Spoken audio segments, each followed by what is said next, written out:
នាយករដ្ឋមន្ត្រីអ៊ីស្រាអែលព្រមទទួលយកផែនការសន្តិភាពរបស់លោកត្រាំប៉ុន្តែមានលក្ខខណ្ឌដោយយោងទៅតាមសារព័ត៌មានថ្មីបានសរសេរថាមានវត្តមាននៅក្នុងសន្និសីទកាសែតជាមួយចាវ៉ាយសេតវិមានកាលពីថ្ងៃច័ន្ទនាយករដ្ឋមន្ត្រីអ៊ីស្រាអែលបាននិយាយថាលោកបានផ្ដល់ភ្លើងខៀវគាំទ្រផែនការសន្តិភាពនៅហ្គាហ្សាដែលស្នើដោយលោកដូណាល់ត្រាំនៅចំពោះប្រធានាធិបតីអាមេរិកនាយករដ្ឋមន្ត្រីអ៊ីស្រាអែលមិនភ្លេចដាក់លក្ខខណ្ឌដែលថាអ៊ីស្រាអែលសូមរក្សាសិទ្ធិបិទបញ្ចប់ការងារនៅហ្គាហ្សាក្នុងករណីដែលក្រុមហាម៉ាស់មិនព្រមទទួលយកផែនការសន្តិភាពរបស់អាមេរិកឬរំលោភមិនគោរពតាមចំណុចដែលមានចែងតើផែនការសន្តិភាពនៅហ្គាហ្សារបស់លោកដូណាល់ត្រាំមាននិយាយអំពីអ្វីខ្លះ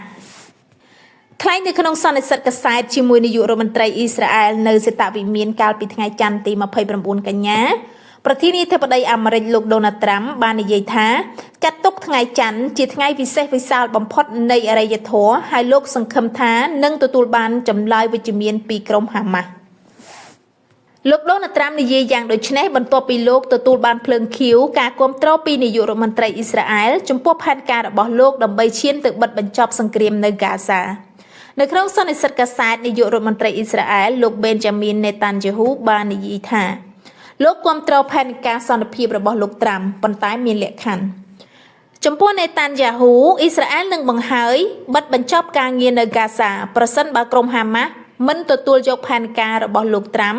ឬធ្វើជាទទួលយកព្រមប៉ុន្តែបន្ទាប់មកព្យាយាមរារាំងបង្កឧបសគ្គនៅត្រង់ចំណុចនេះលោកដូណាល់ត្រាំបាននិយាយធានានាយករដ្ឋមន្ត្រីអ៊ីស្រាអែលថា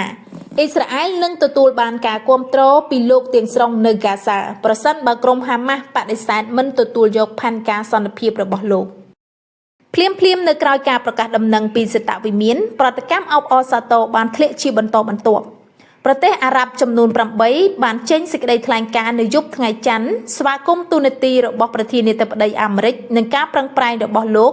ដើម្បីបិទបញ្ចប់សង្គ្រាមនៅហ្គាហ្សាចំណែកអាជ្ញាធរប៉ាឡេស្ទីនដែលគ្រប់គ្រងទឹកដីស៊ីសដានីកោតសរសើរការបដិញ្ញាចិត្តការប្រឹងប្រែងដោយសុទ្ធចិត្តរបស់លោកដូណាល់ត្រាំនៅក្នុងសេចក្តីប្រកាសព័ត៌មាននៅយប់ថ្ងៃច័ន្ទអាជ្ញាធរប៉ាឡេស្ទីនបានដាក់ទំនុកចិត្តទាំងស្រុងលើលោកដូណាល់ត្រាំដើម្បីស្វែងរកផ្លូវទៅកាន់សន្តិភាពផ្ទុយទៅវិញ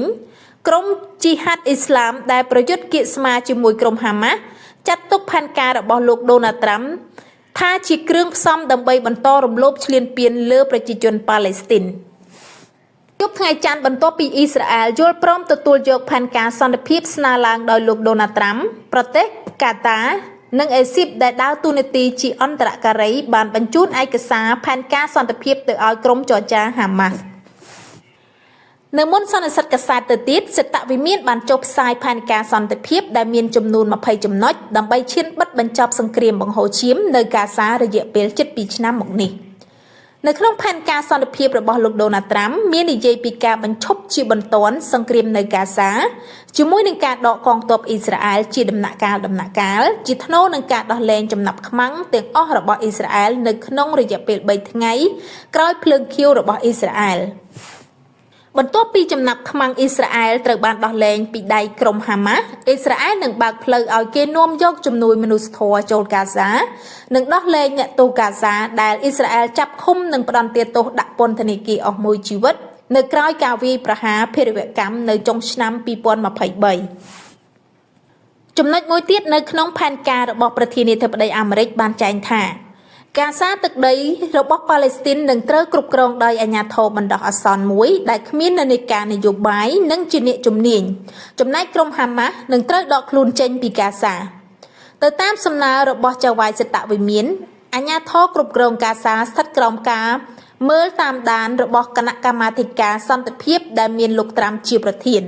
ជាមួយនឹងការចូលរួមពីអតីតនាយករដ្ឋមន្ត្រីអង់គ្លេស Tony Blairតកតងនឹងអនាគតអ្នកគ្រប់គ្រងកាហ្សានាយករដ្ឋមន្ត្រីអ៊ីស្រាអែលបានសង្កត់ធ្ងន់នៅសេតវិមានថាអាជ្ញាធរប៉ាឡេស្ទីនដែលកំពុងគ្រប់គ្រងទឹកដីប៉ាឡេស្ទីននៅស៊ីសដានីនឹងគ្មានទូនាទីអ្វីនៅកាហ្សាដាច់ខាតប្រសិនបើអាជ្ញាធរមួយនេះមិនកែតម្រង់ស៊ីជម្រៅផ្លាស់ប្ដូរនយោបាយជ្រុលនិយមរបស់ខ្លួនផែនការសន្តិភាពដែលស្នើឡើងដោយភាគីអាមេរិកបាននិយាយដែរថានៅថ្ងៃខាងមុខ សមាជិករបស់ក្រុមហាម៉ាស់ដែលសុកចិត្តរស់នៅទទួលយកសន្តិភាពជាមួយនឹងអ៊ីស្រាអែលនិងយល់ព្រមទម្លាក់អាវុធនិងទទួលបានការលើកលែងទោសចំណុចសំខាន់មួយទៀតក្នុងផែនការរបស់លោកត្រាំបានចែងថាប្រទេសអារ៉ាប់ដែលជាដៃគូនិងសហគមន៍អន្តរជាតិត្រូវធ្វើការរួមគ្នាដើម្បីបង្កើតកងកម្លាំងអន្តរជាតិមួយដែលត្រូវបញ្ជូនភ្លាមៗទៅហ្គាហ្សាគ្មានអ្នកណាម្នាក់នឹងត្រូវចាប់បង្ខំឲ្យចាកចេញពីហ្គាហ្សាយើងលើកទឹកចិត្តឲ្យប្រជាជនផាឡេស្ទីនបន្តរស់នៅហ្គាហ្សានិងផ្ដល់ឱកាសឲ្យពួកគេសាងសង់ហ្គាហ្សាឡើងវិញឃ្លានេះមានសរសេរនៅក្នុងផែនការសន្តិភាពរបស់លោកត្រាំខ្លឹមសារហាក់ផ្ទុយពីការលើកឡើងរបស់លោកដូណាល់ត្រាំដែលធ្លាប់លើកឡើងពីគំនិតបណ្ដេញប្រជាជនប៉ាឡេស្ទីនចេញពីហ្គាហ្សាដើម្បីឲ្យគេអាចអភិវឌ្ឍកែប្រែហ្គាហ្សាទៅជាទីក្រុងឆ្នេរសមុទ្រដ៏ធំមួយនៅដើមបូព៌ាតើផែនការសន្តិភាពរបស់លោកត្រាំអាចនឹងទៅបិទបញ្ចប់សង្គ្រាមនៅហ្គាហ្សាជាពិសេសក្តីឈឺចាប់គ្រោះអត់ឃ្លានរបស់ប្រជាជនហ្គាហ្សាដែរឬទេអ៊ីស្រាអែលនិងលោកដូណាល់ត្រាំទម្លាក់ទំនួលខុសត្រូវលើក្រុមហាម៉ាស់ទាំងស្រុងថាតើត្រូវទទួលឬមិនទទួលយកផែនការស្នើដោយអាមេរិក